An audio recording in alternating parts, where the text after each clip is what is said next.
여러분, 오늘 아침에 숨 쉬는 게 힘드셨습니까? 아마 대부분 그냥 평소처럼 숨 쉬셨을 겁니다. 아무 생각 없이, 아무 느낌 없이. 그런데 지금 이 순간, 여러분 주변의 누군가는 숨 한 번 쉬는 게 너무 힘들어서 계단 앞에서 멈춰 서 있습니다. 병원 복도를 걷다가 숨이 차서 벽에 기대고 있습니다. 잠을 자다가 숨이 막혀 새벽에 깨어납니다. 그 사람이 처음부터 그랬을까요? 아닙니다. 그 사람도 10년 전에는 여러분처럼 아무 생각 없이 숨을 쉬었습니다. 그런데 어느 순간부터 계단이 힘들어지고 걷다 보면 숨이 차고 아침마다 기침이 나왔습니다. 그래도 나이 탓이려니 하고 넘겼습니다. 병원은 안 갔습니다. 검사는 받지 않았습니다. 그리고 오늘 그 사람의 폐는 이미 절반 가까이 망가져 있습니다. 폐는 우리 몸에서 가장 억울한 장기입니다. 망가져도 말을 못합니다. 심장은 아프면 가슴이 쥐어짜이고 심장은 소변이 이상해지고 간은 황달이 옵니다. 그런데 폐는 아무 소리도 없이 조용히 무너집니다. 오늘 시니어 건강백과 23편 폐 건강입니다. 지금 당장 확인해야 할 위험 신호 COPD가 무엇인지, 폐렴을 막는 백신, 그리고 집에서 오늘부터 할 수 있는 폐 강화 운동까지 전부 알려드리겠습니다. 자, 시작합니다. 1부, 폐는 어떻게 늙어가는가? 여러분, 폐가 언제부터 늙기 시작하는지 아십니까? 정답은 25세입니다. 25세를 기점으로 폐는 서서히 기능이 줄어들기 시작합니다. 30대부터는 매년 폐활량이 약 1%씩 감소합니다.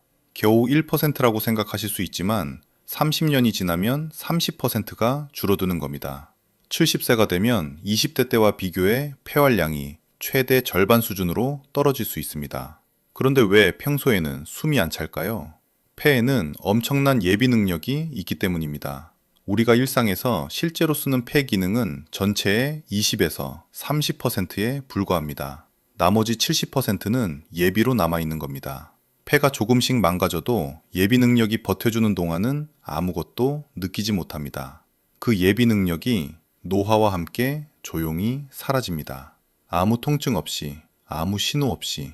그러다가 폐 기능이 40% 아래로 떨어지면 그제야 숨이 차기 시작합니다. 그때서야 병원에 가면 의사가 이렇게 말합니다. 왜 이제야 오셨어요? 훨씬 일찍 오셨어야 했는데요. 폐의 노화는 크게 세 가지 방향으로 진행됩니다. 첫 번째는 폐활량 감소입니다. 폐가 담을 수 있는 공기의 양 자체가 줄어듭니다. 두 번째는 탄성 감소입니다. 젊을 때 폐는 풍선처럼 잘 드러났다가 줄어들지만 나이가 들면서 탄성이 떨어져 공기를 다 내보내지 못하게 됩니다. 세 번째는 호흡근 약화입니다. 폐 주변의 근육들이 약해지면서 숨을 들이마시고 내쉬는 힘 자체가 줄어듭니다. 이 세 가지가 동시에 진행되면서 폐는 조용히 그리고 빠르게 늙어갑니다. 그러나 다행히도 이 속도를 늦출 수 있는 방법이 있습니다. 오늘 끝까지 보시면 알게 됩니다. 2부, 폐를 망가뜨리는 5가지 원인. 그렇다면 폐 기능을 더 빠르게 망가뜨리는 원인은 무엇일까요? 첫 번째는 흡연입니다. 담배 연기에는 4,000가지 이상의 화학물질이 들어있습니다. 그중 수십 가지가 직접 폐 세포를 파괴합니다. 흡연자는 비흡연자보다 COPD 발생률이 최대 10배 이상 높습니다. 담배를 하루 한 갑씩 30년 피운 분이라면 폐 나이가 실제 나이보다 20년 이상 더 늙어 있을 수 있습니다. 지금 당장 끊어도 절대 늦지 않습니다. 금연 후 1년이 지나면 COPD 진행 속도가 절반으로 줄어듭니다. 금연 후 10년이 지나면 폐암 발생률이 흡연자의 절반 수준으로 떨어집니다. 오늘이 바로 금연 시작일이 될 수 있습니다. 두 번째는 미세먼지와 실내 오염입니다. 미세먼지는 폐 깊숙이 침투해서 염증 반응을 일으킵니다. 많은 분들이 실외 미세먼지만 신경 쓰시는데 실내 요리 연기도 심각한 미세먼지를 발생시킵니다. 가스레인지로 볶음 요리를 할 때 실내 미세먼지 농도가 순간적으로 실외 매우 나쁨 수준의 수십 배까지 올라갈 수 있습니다. 요리할 때는 반드시 환풍기를 켜고 창문을 여세요. 세 번째는 폐렴입니다. 노인 폐렴은 단순 감기와 증상이 비슷해서 늦게 발견하는 경우가 많습니다. 우리나라 70세 이상 사망 원인 5위 안에 항상 폐렴이 들어 있습니다. 폐렴을 한번 심하게 앓고 나면 폐 조직이 섬유화되어 기능이 영구적으로 떨어질 수 있습니다. 한번 섬유화된 폐 조직은 다시 되돌릴 수 없습니다. 네 번째는 수면 무호흡증입니다. 자는 동안 폐와 심장에 반복적으로 산소 부족 상태가 찾아옵니다. 이게 하룻밤에 수십 번, 수백 번 반복됩니다. 장기간 이어지면 폐 고혈압이나 심부전으로 이어질 수 있습니다. 옆에서 주무시는 배우자분이 코골이가 심하거나 자다가 숨이 멎는 것 같다고 하신다면 반드시 수면 클리닉 검사를 받으셔야 합니다. 다섯 번째는 운동 부족입니다. 폐는 근육으로 둘러싸인 장기입니다. 호흡근이 약해지면 폐활량도 함께 줄어듭니다. 특히 횡격막이라는 호흡근이 약해지면 숨을 깊이 들이마시는 능력 자체가 떨어집니다. 걷기 하나만 꾸준히 해도 호흡근을 유지하고 폐 기능 감소 속도를 눈에 띄게 늦출 수 있습니다. 3부, 지금 당장 확인해야 할 위험 신호 7가지. 지금부터 말씀드리는 증상 중 2가지 이상 해당되신다면 반드시 병원에서 폐 기능 검사를 받으셔야 합니다. 첫 번째, 계단을 한층 올라가는데 숨이 찬다. 예전에는 아무렇지 않았는데 요즘 들어 계단이 부담스러워졌다면 이건 노화가 아닐 수 있습니다. 폐 기능이 떨어지고 있다는 신호입니다. 두 번째, 아침에 일어나면 기침과 함께 가래가 나온다. 특히 아침 첫 기침에 가래가 딸려 나오는 게 3개월 이상 지속된다면 만성기관지염 또는 COPD 초기를 의심해야 합니다. 세 번째, 감기도 아닌데 기침이 2주 이상 지속된다. 기침이 2주 이상 멈추지 않는다면 결코 가볍게 봐서는 안 됩니다. 폐결핵, 폐암, COPD 모두 만성기침으로 시작될 수 있습니다. 네 번째, 쌕쌕하는 숨소리나 가슴에서 그르렁 소리가 난다. 기관지가 좁아지면 공기가 통과할 때 이런 소리가 납니다. 이미 기도가 상당히 좁아진 상태라는 뜻입니다. 다섯 번째, 예전보다 걷는 속도가 눈에 띄게 느려졌다. 단순히 다리 힘 때문이 아닐 수 있습니다. 산소 공급이 부족해서 빨리 걸으면 몸이 힘들어지는 경우가 많습니다. 여섯 번째, 말을 길게 하다 보면 숨이 가쁘다. 전화 통화를 하거나 대화를 하다 보면 숨이 차서 잠깐 멈춰야 한다면 폐 기능 저하를 의심해야 합니다. 일곱 번째가 특히 중요합니다. 손발이 자주 붓고 피부가 약간 파랗거나 어두운 느낌이 든다. 이 증상은 폐 기능이 크게 떨어져 산소가 말단까지 제대로 전달되지 않는다는 신호입니다. 의학적으로 청색증이라고 합니다. 이 단계까지 왔다면 이미 폐 기능이 상당히 심각하게 떨어진 상태입니다. 지체 없이 응급실로 가셔야 합니다. 4부, COPD, 만성폐쇄성 폐질환, 완전 정리. COPD라는 말 들어보신 적 있으십니까? 만성폐쇄성 폐질환, 영어로 Chronic Obstructive Pulmonary Disease, 줄여서 COPD라고 합니다.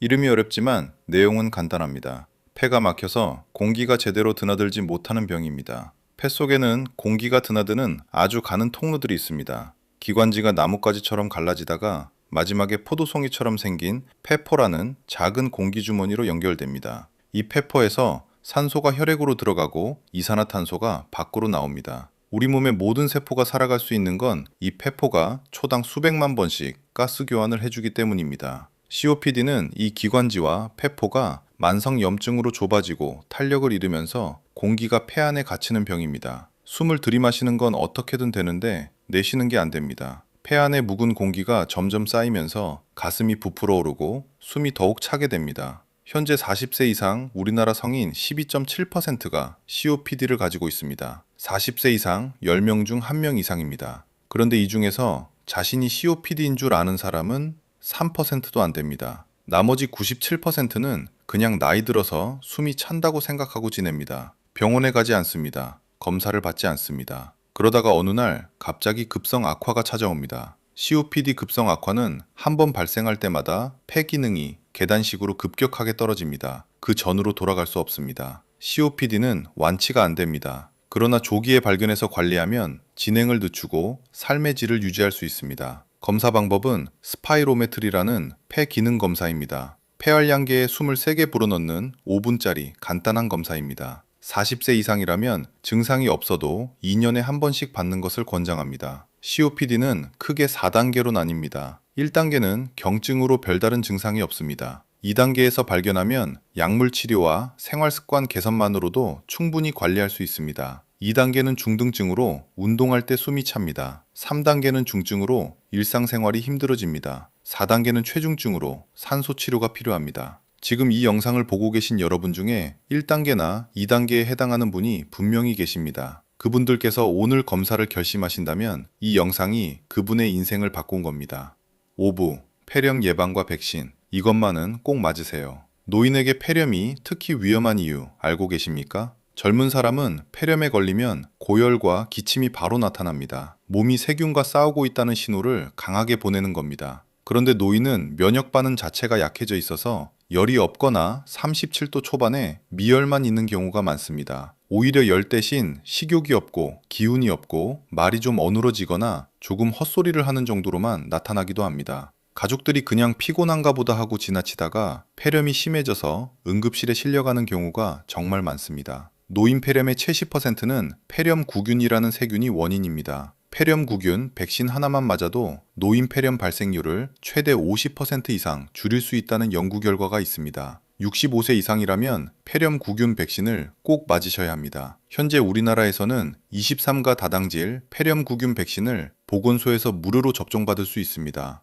여기에 더해 단백결합 백신인 PCV15 또는 PCV20을 추가로 맞으면 더 넓은 범위의 폐렴구균을 예방할 수 있습니다. 독감 백신도 폐렴 예방에 매우 중요합니다. 독감 바이러스 자체가 폐 조직을 손상시키고 폐렴구균 감염에 문을 열어줍니다. 독감 이후 폐렴으로 이어지는 경우가 매우 흔합니다. 매년 10월에서 11월 사이에 독감 백신을 꼭 맞으세요. 폐렴을 예방하는 생활 습관도 중요합니다. 외출 후에는 손을 반드시 씻어야 합니다. 사람이 많은 밀폐된 공간은 피하는 것이 좋습니다. 구강 위생도 폐렴 예방에 직결됩니다. 입속 세균이 수면 중에 기도로 넘어가 폐렴을 일으키는 흡인성 폐렴이 노인에게 매우 흔합니다. 식사 후 양치질을 철저히 하고 정기적으로 치과 검진을 받으세요. 6부, 집에서 당장 할 수 있는 폐 강화 운동. 이제 가장 중요한 부분입니다. 지금 당장 집에서 할 수 있는 폐 건강 운동 5가지입니다. 첫 번째는 입술 오므리기 호흡입니다. 영어로 Pursed Lip Breathing이라고 합니다. COPD. 환자들이 가장 먼저 배우는 호흡법입니다. 방법은 간단합니다. 코로 천천히 2초 동안 숨을 들이마십니다. 그 다음 입술을 살짝 오므린 채로 4초 동안 천천히 내쉽니다. 마치 뜨거운 커피를 식히듯이 후 하고 내쉬는 겁니다. 이렇게 하면 기도 내 압력이 높아지면서 폐포가 찌그러지지 않고 열린 상태를 유지합니다. 폐 안에 갇힌 묵은 공기를 효과적으로 내보낼 수 있습니다. 하루 10분이면 충분합니다. 텔레비전 보면서 하셔도 됩니다. 두 번째는 복식 호흡입니다. 우리 대부분은 숨을 가슴으로 쉽니다. 가슴이 올라갔다 내려갔다 하는 흉식 호흡입니다. 그런데 이것보다 훨씬 효율적인 호흡법이 있습니다. 배로 숨쉬는 복식 호흡입니다. 누워서 한 손은 가슴에, 한 손은 배에 얹습니다. 숨을 들이마실 때 가슴은 움직이지 말고 배만 부풀어 오르도록 합니다. 횡격막이라는 근육을 제대로 쓰는 훈련입니다. 이 근육이 강해지면 한 번에 들이마실 수 있는 공기의 양이 늘어납니다. 처음에는 어색하지만 2주만 꾸준히 하면 자연스럽게 됩니다. 세 번째는 걷기 운동입니다. 특별한 장비도 필요 없고 돈도 들지 않는 가장 쉬운 폐 건강 운동입니다. 빠르게 걷기를 하루 30분 이상 꾸준히 하면 폐기능 감소 속도가 절반 이하로 줄어든다는 연구 결과가 있습니다. 옆 사람과 대화는 가능하지만 노래는 부르기 어려운 정도의 강도가 적당합니다. 무릎이 아프다면 물속 걷기나 자전거도 같은 효과를 낼 수 있습니다. 네 번째는 노래 부르기입니다. 의외라고 생각하시겠지만 노래는 폐와 호흡근을 동시에 강화하는 최고의 운동입니다. 노래를 부를 때 우리는 폐에서 공기를 아주 천천히 조절하면서 내보냅니다. 이 과정에서 호흡근이 강화되고 폐활량이 늘어납니다. 특히 길게 음을 유지하는 트로트 노래가 폐활량 훈련에 탁월합니다. 영국에서 진행된 연구에서 노래 합창단에 참여한 COPD 환자들의 삶의 질이 크게 향상되었다는 결과가 나왔습니다. 하루 10분 노래 부르기, 어르신들의 폐 건강을 지키는 가장 즐거운 처방입니다. 다섯 번째는 풍선 불기입니다. 아이들 장난감 같지만 폐활량 훈련에 매우 효과적입니다. 풍선을 최대한 크게 부는 과정에서 폐 전체를 사용하게 됩니다. 하루 5분에서 10분 풍선 불기를 꾸준히 하면 폐활량 유지에 큰 도움이 됩니다. 집에 풍선이 없다면 빨대로 물속에 공기 방울 내기도 같은 효과가 있습니다. 7부, 폐에 좋은 음식과 나쁜 음식.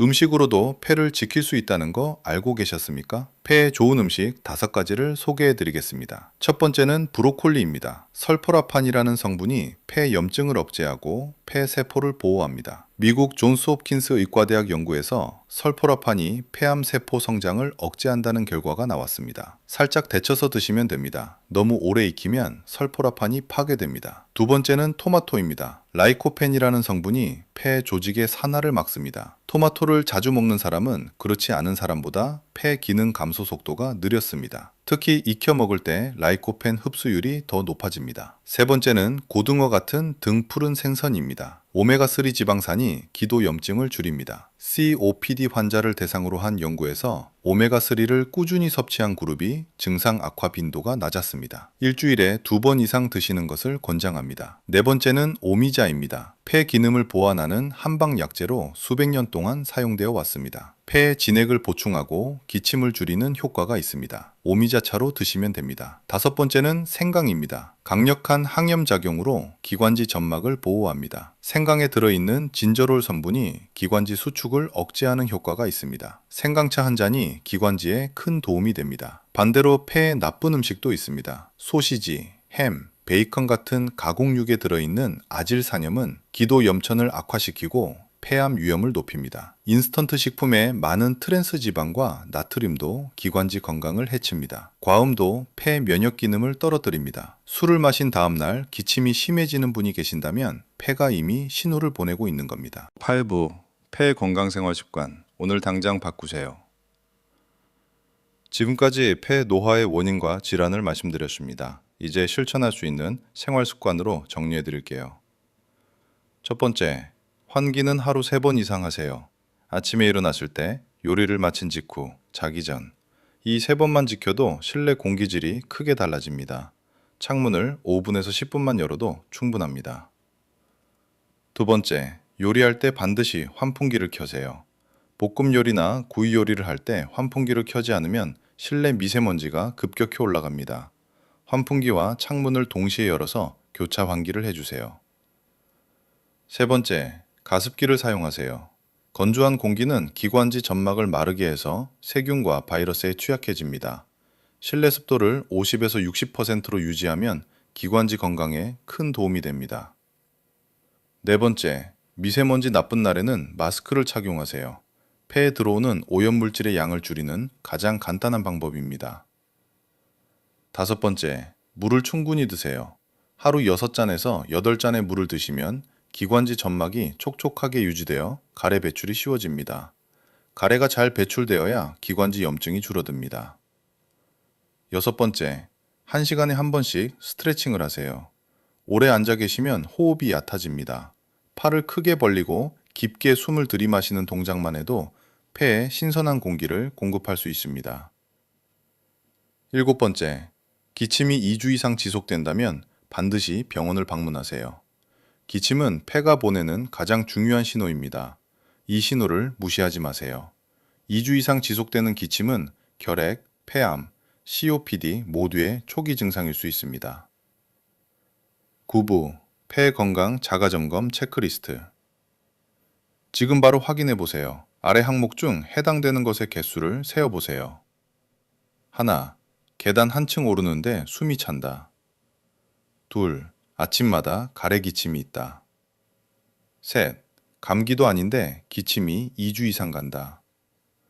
넷, 쌕쌕 숨소리나 가슴 그르렁 소리가 난다. 다섯, 말하다 보면 숨이 가쁘다. 여섯, 폐 기능 검사를 한 번도 받은 적이 없다. 일곱, 폐렴 구균 백신을 맞은 적이 없다. 여덟, 집에서 환기를 거의 안 한다. 아홉, 운동을 거의 안 한다. 열, 손발이 자주 붓거나 피부색이 어둡다. 0에서 2개 이하이시면 현재 폐 건강 양호입니다. 현재 습관을 유지하세요. 3개에서 5개이시면 폐 건강 관리 보완이 필요합니다. 환기 습관과 걷기 운동부터 시작하세요. 6개 이상이시면 폐 건강 주의 단계입니다. 이번 주 안에 병원에서 폐 기능 검사를 받으시길 강력히 권합니다. 마무리, 핵심 정리. 오늘 23편 폐 건강편 정말 중요한 내용이었죠? 핵심만 다시 한번 정리해 드릴게요. 첫째, 폐는 침묵의 장기입니다. 증상이 나타날 때는 이미 40% 이상 손상된 상태일 수 있습니다. 40세 이상이라면 2년에 한 번 폐 기능 검사를 받으세요. 둘째, 우리나라 COPD 환자의 97%가 자신이 COPD인 줄 모릅니다. 계단 오를 때 숨이 차고 아침 가래 기침이 있다면 지금 당장 검사를 받으세요. 셋째, 폐렴 구균 백신과 독감 백신은 노인의 폐를 지키는 가장 강력한 방패입니다. 65세 이상이라면 올해 안에 꼭 맞으세요. 넷째, 입술 오므리기 호흡과 복식 호흡을 하루 10분씩만 해도 폐 기능 유지에 큰 도움이 됩니다. 텔레비전 보면서 하셔도 됩니다. 다섯째, 매일 30분 걷기가 폐에게 가장 좋은 보약입니다. 오늘 저녁부터 시작하세요. 오늘 영상이 도움이 되셨다면 부모님과 가까운 어르신께 꼭 공유해 주세요. 좋아요와 구독은 더 많은 분들이 이 정보를 접하실 수 있게 도와드립니다. 다음 편에서는 노인 당뇨 완전 정복을 다룹니다. 혈당이 조금 높다고 방심하면 절대 안 되는 이유 낱낱이 알려드리겠습니다.